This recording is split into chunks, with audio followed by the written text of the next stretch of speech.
नमस्कार दोस्तों, आप देख रहे हैं द हिंद 24 न्यूज। मैं हूं आपके साथ एकांशा सोनी। चलिए नजर डालते हैं आज की मुख्य खबरों की ओर। तृणमूल के ब्लॉक अध्यक्ष का निधन। पूर्वी मेदिनीपुर जिले के एगरा एक ब्लॉक के तृणमूल कांग्रेस अध्यक्ष और जेरथन ग्राम पंचायत के उप प्रमुख बिजन बिहारी साव का सोमवार सुबह करीब 10:55 बजे एगरा के एक निजी अस्पताल में 72 वर्ष की उम्र में निधन हो गया। मालूम हो कि वह लंबे समय से बीमार थे। वह लगभग 12 दिनों तक अस्पताल में भर्ती रहे। अंततः बिजन बाबू ने अंतिम सांस ली। उनकी असामान्य मौत से पूरे एगरा क्षेत्र के निवासी काफी दुखी हैं। इस दिन एगरा एक पंचायत समिति कुड़ी में बीडीओ कार्यालय के सामने मौन रखकर और पुष्पार्घ्य अर्पित कर बिजन बाबू को श्रद्धांजलि दी गई। बिजन बिहारी साव पूर्व मेदिनीपुर जिले के एगरा थाने के अलनगिरी गांव का रहने वाला है। संयोग से बिजन बिहारी साव लगभग 50 वर्षों तक सक्रिय राजनीति से जुड़े रहे। बिजन बाबू हमेशा दक्षिणपंथी पार्टियों से जुड़े रहे हैं। कुछ ग्राम पंचायत प्रमुख, उप प्रमुख और कभी कभी पंचायत समिति सदस्य अधिकारी होते हैं, कभी विपक्ष के नेता। वह जिला परिषद के सदस्य भी थे। वह कभी कोई चुनाव नहीं हारे। बिजन बाबू के साथी और एगरा एक पंचायत समिति के वर्तमान अध्यक्ष अमीय राज कहते हैं कि हमने एक ही समय में राजनीति की, ग्राम पंचायत एवं पंचायत समिति का दायित्व संभाला, लेकिन बिजन बाबू की मृत्यु को मैं हृदय से स्वीकार नहीं कर सकता। हालांकि एगरा विधायक तरुण कुमार मैती को गहरा सदमा लगा और उन्होंने कहा, यह बेहद दुखद घटना है। हमने एक अनुभवी राजनेता खो दिया है। हम उनकी आत्मा की शांति के लिए प्रार्थना करते हैं। उनके परिवार के प्रति भी संवेदनाएं। इस दिन एगरा एक ब्लॉक के सामने हर कोई फूट फूट कर रोने लगा।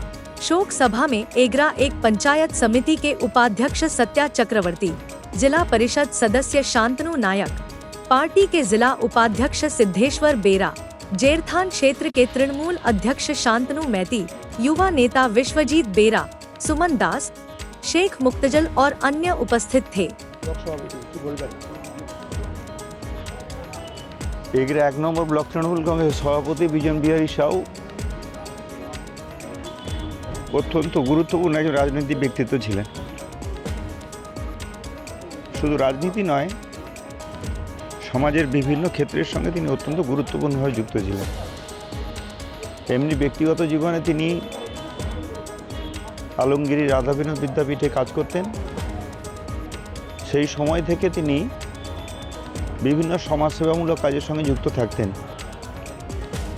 তিনি যেমন তাদের সুপ্রাচীন যে গোকুলানন্দজি মন্দির আছে, তার যে ট্রাস্ট, তার সঙ্গে যেমন ওতপ্রোতভাবে যুক্ত ছিলেন, সেই মন্দিরের প্রভূত উন্নতি সাধন করেছেন। তার সঙ্গে যেমন যুক্ত ছিলেন, বিভিন্ন সোসাইটির সঙ্গে যুক্ত ছিলেন। পরবর্তী সময়ে দলীয় রাজনীতিতে তিনি তৃণমূল কংগ্রেসের নেতৃত্ব হিসেবে 3-3 পঞ্চায়েত সমিতির সদস্য ছিলেন, 3-3 অঞ্চলের উপপ্রধান ছিলেন, পঞ্চায়েত সমিতির সদস্য ছিলেন এবং বিরোধী দলনেতা ছিলেন। একটা টার্মের জন্য জেলা পরিষদের মেম্বার ছিলেন এবং দীর্ঘদিন যাবৎ তিনি আমাদের ব্লকের দায়িত্ব পালন করছিলেন ব্লক তৃণমূল কংগ্রেস সভাপতি হিসেবে। তো তার রাজনৈতিক কর্মকাণ্ড, সামাজিক কর্মকাণ্ড চতুর্দিকে ভীষণভাবে জড়িয়ে আছে।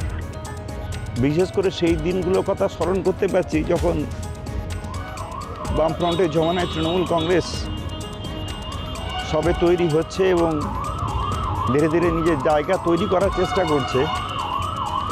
তখন এলাকার ছেলেদেরকে নিয়ে তাদের সংগঠিত করে অঞ্চল সভাপতি থাকার সময় ওইখানকার জেরথান অঞ্চলের অঞ্চল সভাপতিও ছিলেন।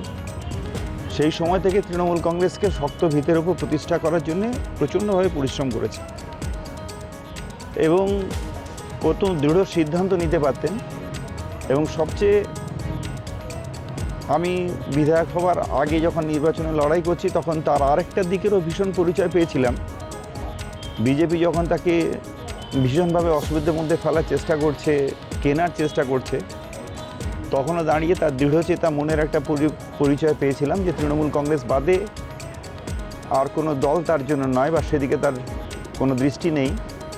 অনেক প্রলোভন উপেক্ষা করে তৃণমূল কংগ্রেসটা করতেন এবং তৃণমূল কংগ্রেসের সঙ্গে যুক্ত ছিলেন। এবং তার সভাপতিত্বে আমরা যেমন অঞ্চল জিতেছি, পঞ্চায়েত সমিতি আমরা জিতেছি, তেমনি আমরা বিধানসভা নির্বাচনেও জয়লাভ করেছি। সামগ্রিকভাবে একটা বৃহত্তর কর্মকাণ্ডের সঙ্গে নিজেকে যুক্ত রাখার চেষ্টা করত। 72 বছর বয়স হয়েছিল। গত 18 দিন ধরে তিনি বার্ধক্যজনিত বিভিন্ন সমস্যায় ভুগছিলেন। প্যানক্রিয়াসের সমস্যা তৈরি হয়েছিল, জন্ডিস, কলিঙ্গতে ভর্তি হয়েছিলেন, স্টেন বসানো হয়েছিল, কিন্তু সমস্ত চেষ্টাকে ব্যর্থ করে স্টমাকে একটা ইনফেকশনও ধরা পড়েছিল। সেটাকে ক্যান্সার বলে মনে করা হচ্ছিল। বায়োপসি রিপোর্ট যদিও এখনও আসেনি, কিন্তু এক এক করে তার অর্গানগুলো ফেল করতে থাকে। বিলিরুবিনের মাত্রা কমানো যায়নি, ব্লাড দিয়েও হিমোগ্লোবিনের পরিমাণ বাড়ানো যায়নি। গতকালও যখন তাকে দেখতে গিয়েছিলাম, অক্সিজেন এবং নেবুলাইজার চলছিল, কষ্ট পাচ্ছিলেন খুব। আজকে সকালবেলা 10:55 তিনি ইহলোক ত্যাগ করেছেন। তার আত্মার শান্তি কামনা করছি। এই বর্ণময় চরিত্রের মানুষ, বর্ণময় কর্মকাণ্ডের মানুষ, গুরুত্বপূর্ণ একজন ব্যক্তিত্ব, তিনি চলে গেলেন। নিশ্চিতভাবে একটা বড় শূন্যতা তৈরি হলো। ঈশ্বরের কাছে তার আত্মার শান্তি কামনা করব। তার পরিবার পরিজনের প্রতি আমি আমার হৃদয়ের অন্তরতম স্থল থেকে সহানুভূতি প্রকাশ করছি। নিশ্চিতভাবে তার পরিবারের সঙ্গে আমরা থাকব। প্রয়াত হলেন তৃণমূলের ব্লক সভাপতি, কি বলবেন?